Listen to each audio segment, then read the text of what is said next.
This presentation informs you of the process the U.S. Army Corps of Engineers is undertaking for an after-action environmental assessment for the Weber's Pool and Robert S. Kerr Pool emergency dredging and placement of that dredging material in the McClellan-Kerr Arkansas River Navigation System, known as MKARNS. The purpose of this presentation is to inform the public and stakeholders that an environmental assessment has started for the after-action review of the emergency dredging and release of dredge material into portions of the McClellan-Kerr Arkansas River Navigation System. This presentation will define the sequence of events which necessitated the need for action prior to NEPA being completed, describe the work that was conducted, provide instructions on how to participate in the process, and encourage participation. It will also provide links to documents and details about how to contact the Corps to ask questions. The information provided through public and stakeholder comments is essential to the NEPA review. The Corps wants your viewpoints and comments. After watching this presentation, please generate a comment and submit for your opportunity to participate in the process. Topics to be covered in this presentation are summed up under these 8 questions that are often asked in a public meeting or workshop. Explanation of events that led up to this. What is an environmental assessment? Why do an environmental assessment? What is the environmental assessment process? Describe existing conditions and impacts. How can I participate? Who can I talk to about the assessment? When will the environmental assessment be done? Under each of these 8 topics, this presentation will provide details to help you better understand the environmental assessment project and your role in the process. In May and June 2019, record rainfall fell in southeastern Kansas and northeast Oklahoma, which caused widespread flooding in the region. Approximately 15 Corps of Engineers reservoirs in the Upper Arkansas River Basin, Verdigris River Basin, and Grand Neosho River Basin, all within Tulsa District. Flood pools were flooded to the top of their capacity.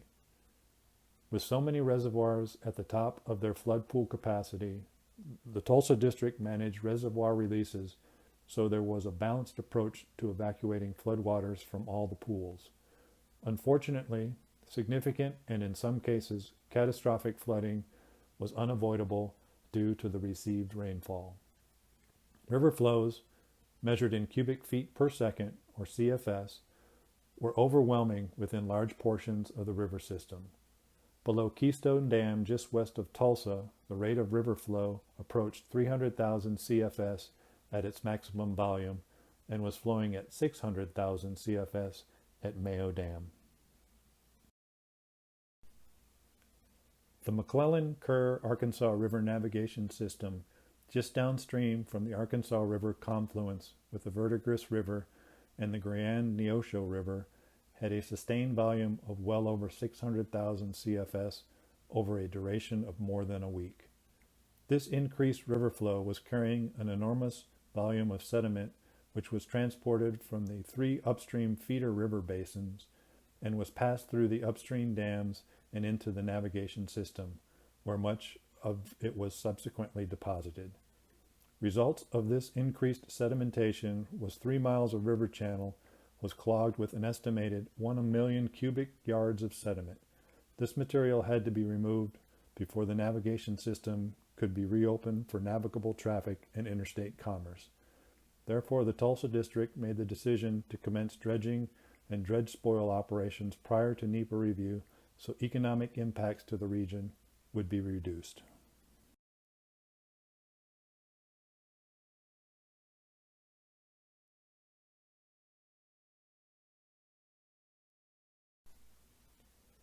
There was another complicating factor other than 3 miles of river channel being clogged with sedimentation.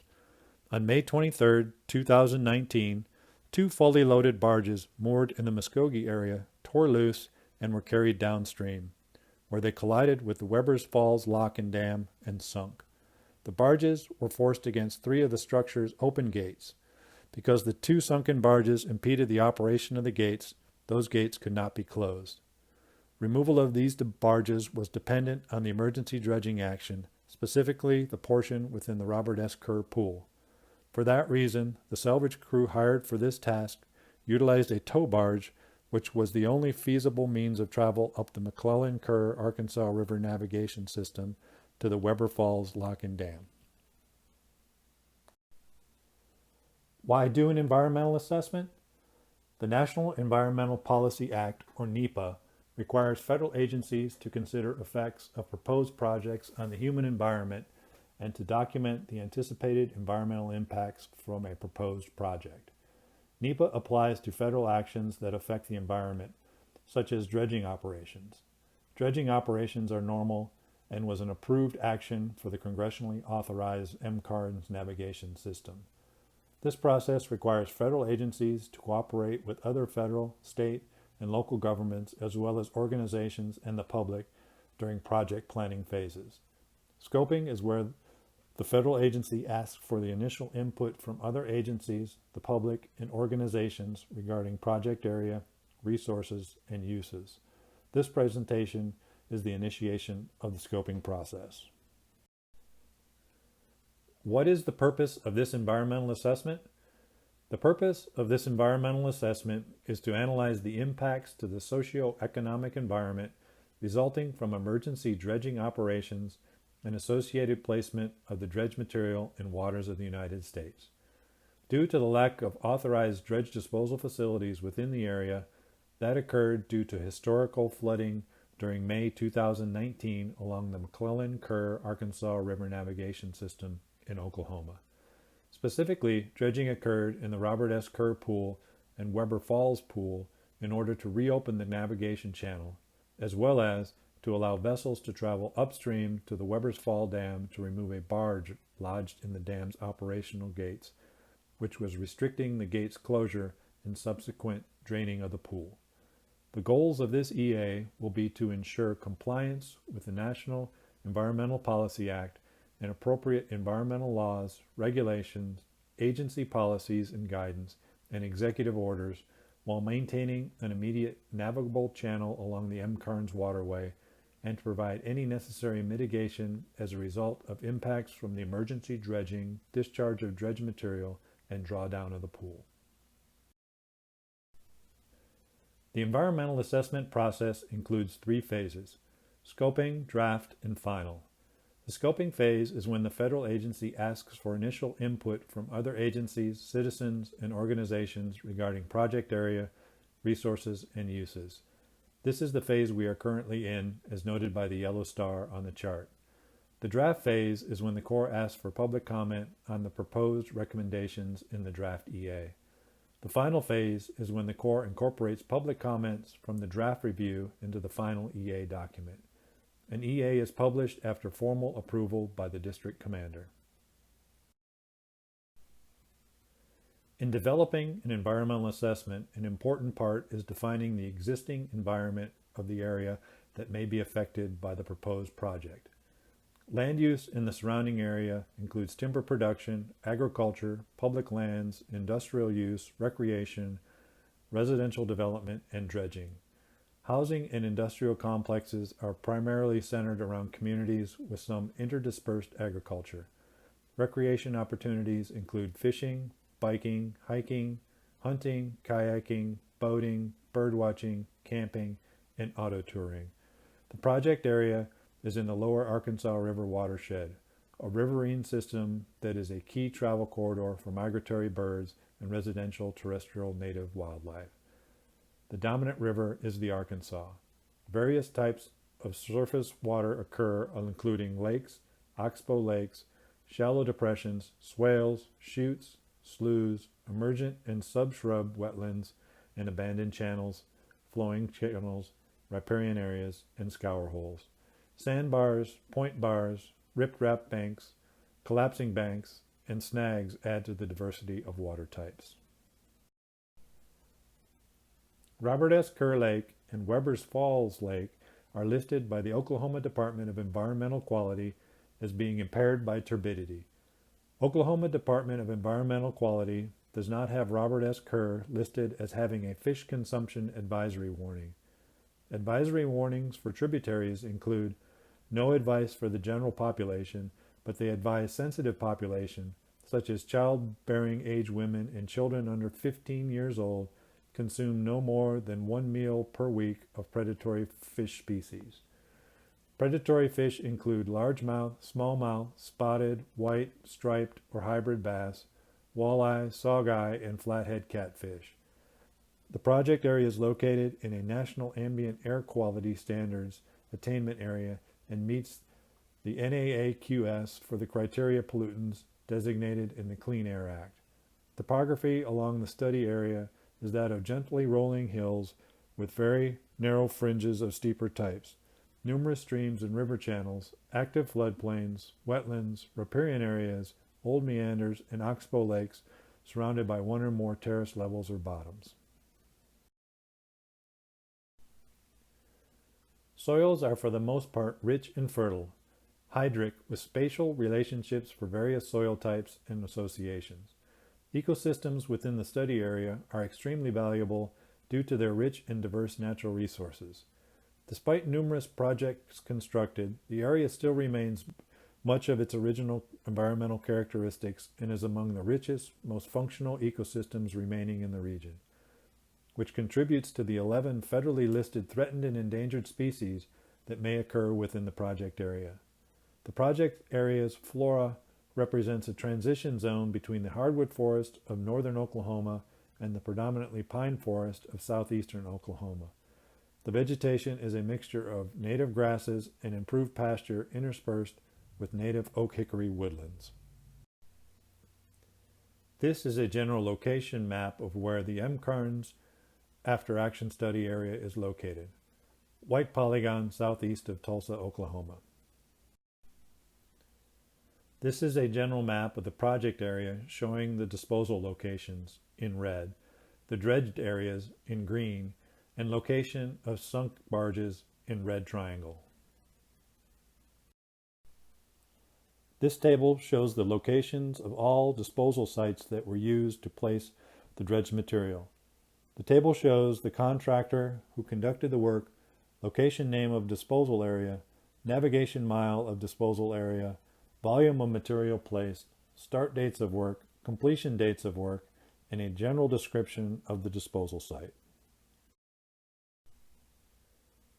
Dredge removal location, navigation mile 395. Dredge removal dates, began 3/13/2020 and ended 3/25/2020. Cubic yards removed, 9,200. Previously NEPA reviewed dredge disposal location, yes. Dredge removal location, navigation mile 366. Dredge removal dates, phase 1, began 9/6/2019 and ended 10/1/2019. Dredge removal dates, phase 2, began 1/9/2020 and ended 1/28/2020. Cubic yards removed, phase 1, 22,000. Cubic yards removed, phase 2, 42,155.81. Total cubic yards removed, 64,155.81. Previously NEPA reviewed dredge disposal location, yes. Dredge removal location, navigation mile 400. Dredge removal dates, began 3/29/2020 and ended 5/20/2020. Cubic yards removed, 13,874.5. Previously NEPA reviewed dredge disposal location, yes. Acres of impact, 14. Dredge removal location, navigation mile 380. Dredge removal dates, began 2/1/2020 and ended 3/7/2020. Cubic yards removed, 259,321.87. Previously NEPA reviewed dredge disposal location, no. Acres of impact, 20. Dredge removal location, navigation mile 346 to 348. Dredge removal dates began 8/2/2019 and ended 12/19/2019. Cubic yards removed, 641,682.69. Previously NEPA reviewed dredge disposal location? No. Acres of impact, Site 1A, 100, Site 1B, 60. Dredge removal location, navigation mile 375. Dredge removal dates began 10/21/2019 and ended 1/13/2020. Cubic yards removed, 23,835.86. Previously NEPA reviewed dredge disposal location? No. Acres of impact, 30. As a result of the heavy rains, with the gates of Weber's Falls Dam fully open, draining the pool to prevent overcresting of the dam, sediment moved downstream in massive quantities and deposited in the navigable channel, thus preventing upstream and downstream travel of navigable vessels. As the flooding traveled downstream, the high levels of water and sediment wiped out least tern habitat in and along the river. Potential effects did occur to habitat of the interior least tern. A survey has not been completed, but it is anticipated new least tern habitat will be created as a result of sediment fallout. The Corps placed the dredge material in certain areas of the river to 1. Dispose of the material in quick and efficient manner. 2. Create habitat for the interior least tern. All these areas of placement were not previously approved in accordance with the approved McClellan Kerr Arkansas River Navigation System MKARNS Dredge Material Management Plan, DMMP. A 2005 EIS was performed for the proposed deepening of the MKARNS, and these areas were not approved within that document. The disposal areas with prior authorization could not accommodate the huge amounts of sediment, and the material had to be deposited somewhere in order to allow safe navigation. The dredged material that was placed exceeded 1 million cubic yards at 6 locations. Sandtown Bottom, 640,000 cubic yards. Spaniard Creek, 24,000 cubic yards. Salt Creek, 260,000 cubic yards. Below Lock 16, 64,000 cubic yards.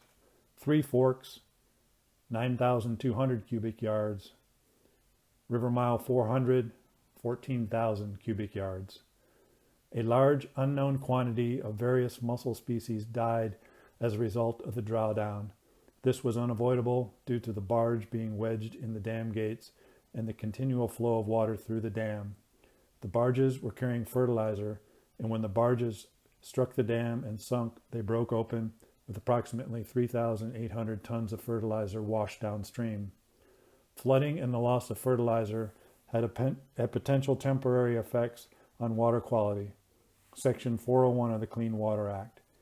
It is anticipated that the fertilizer quickly diluted with the river and dissipated as it traveled downriver.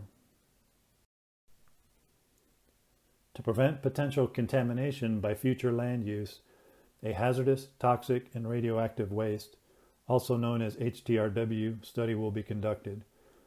This will include record searches for prior land use, assessment of any hazardous releases as it pertains to the land impacted by this action, and recommendations for path forward. As a rule, dredge materials themselves are typically not considered HTRW. The National Historic Preservation Act of 1966 is legislation intended to preserve historic and archaeological sites in the United States of America. Section 106 of the Historic Preservation Act requires federal agencies to consider the effects on historic properties of projects they carry out, assist, fund, permit, license, or approve throughout the country. Section 106 gives the public the chance to weigh in on these matters before a final decision is made. This process is an important tool for citizens to lend their voice in protecting and maintaining historic properties in their communities.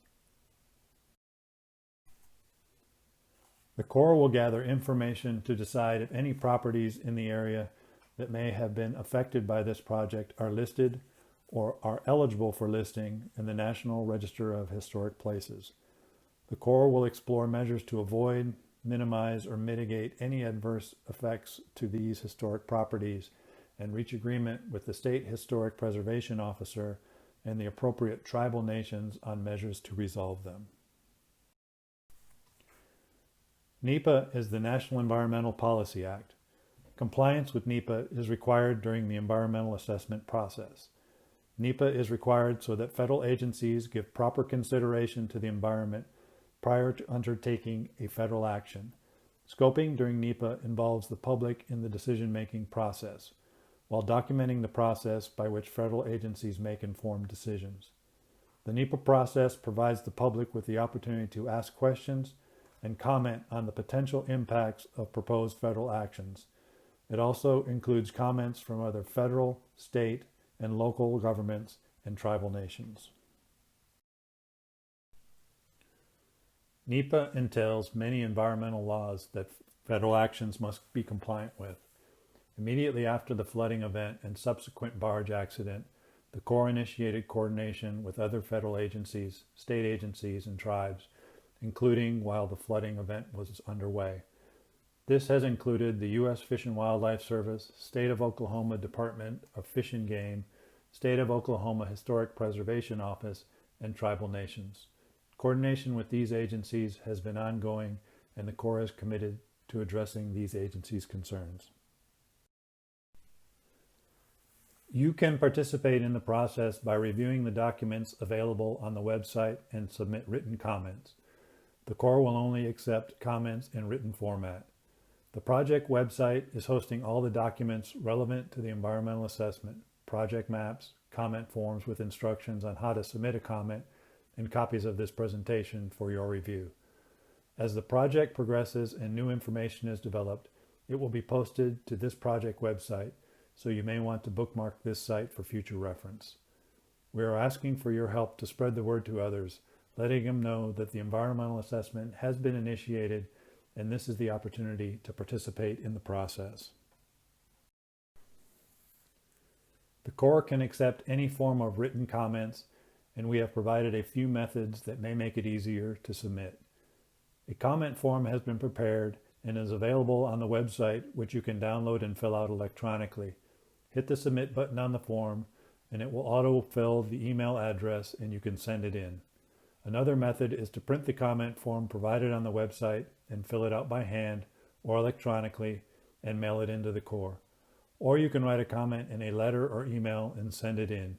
You don't have to use the comment form. We will accept all these methods and any other as long as it's a written comment. The comment period is open for 30 days from the initial announcement, with comments due by close of business on September 20th, 2020.